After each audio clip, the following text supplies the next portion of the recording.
Let's look at problem 53, maximum subarray. So this problem is an easy problem, but it's very interesting. We are going to provide a dynamic programming solution. So first, I will go over the problem, and secondly, we will analyze the problem and write a DP solution. And lastly, we will test the cases. The problem statement is as follows. Given an integer array nums, we are required to find the contiguous subarray which has the largest sum, and we want the return is its sum. So here the subarray should contain at least one number. So here a subarray is a contiguous part of an array. So this is to be distinguished with subsequence. So here are three examples. And the second example is trivial because it contains only one single element. And for first example, so we know that the return is 6 and the corresponding subarray is 4, negative 1, 2, 1. And for the last one, the whole array itself has the largest contiguous sum. So the constraint about this problem is that the nums array is not empty and its length can be up to an order 10 to the power 5th. The latter says that we cannot resort to purely brute force solution. And the second constraint is about the elements range in the nums array. So before we analyze the problem, let's first specify the method we are going to use. This method is a DP, dynamic programming solution. So for this, basically, we define a one-dimensional DP table, right? So here, the ith element will define as this: the largest subarray sum ending at index I. So the interpretation of this generic form actually determines how we write the recursion relation. So if we write like this, then actually the recursion relation is very easy to get.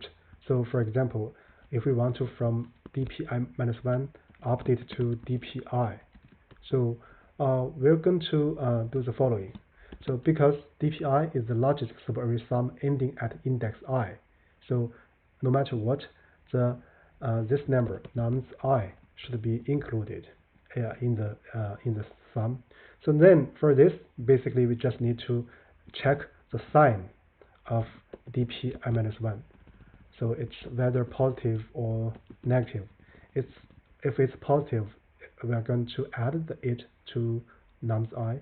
Otherwise, we're going to just keep nums I. So in other words, so dpi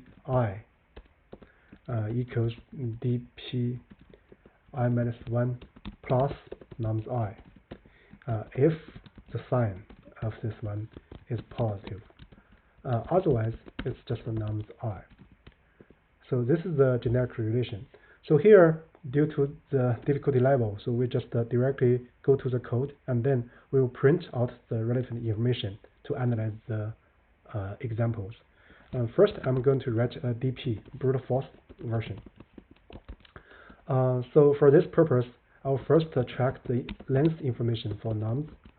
Then I will initialize a DP table, so which it has length n, right? So we will set the first element to be nums 0, just for convenience. Then we're going to iterate over nums. So then for I in range, so here we are starting from index 1 up to index n. Then we just check if, so we can directly actually update this dp. So dpi equals dpi-1 plus nums I. If dpi-1 is positive, otherwise just remain itself. So with that said, basically we are done the DP step. So now let's return. So we'll return the maximum of DP table, right? So that way we get the result. Let's check the general case. So for this one we get this.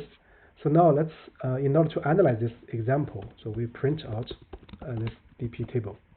So we print out, so we know that at this index we have largest number 6. So we can retrieve the subarray. So here's 1, here's 2, here's -1, here's 4. So 4, -1, 2, and 1. They add up together to get 6. So this is about this example. So we can check the general case. So yeah, it get passed. So now let's change this solution a little bit to make it save some space. So let's call this version v1. And then basically what we want to do here is it's bear a name. It's called Kadane's algorithm, or I can use a variant of the Kadane's algorithm. And basically, it's the same DP idea, but we just run a new variable so that we can iteratively update the maximum sum.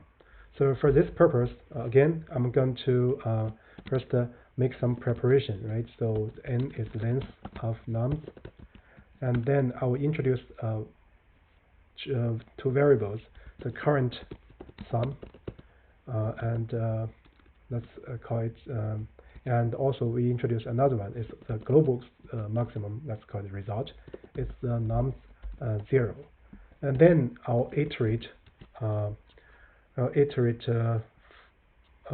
the array for I in range 1 m, right? So basically we'll check the current sum. If current sum is greater than 0, then we will update the current sum by nums I, right? Otherwise, I will update the current sum as nums I. Then after each of this step, basically we'll update the result by maximum result and current sum. So this way we also get a solution. So we can return the result. So this is actually a direct translation of the first DP solution to such a form, and also it's a kind of Kadane's algorithm. So for the Kadane's algorithm, you can do Google search, check the details about the algorithm. So let's check this version.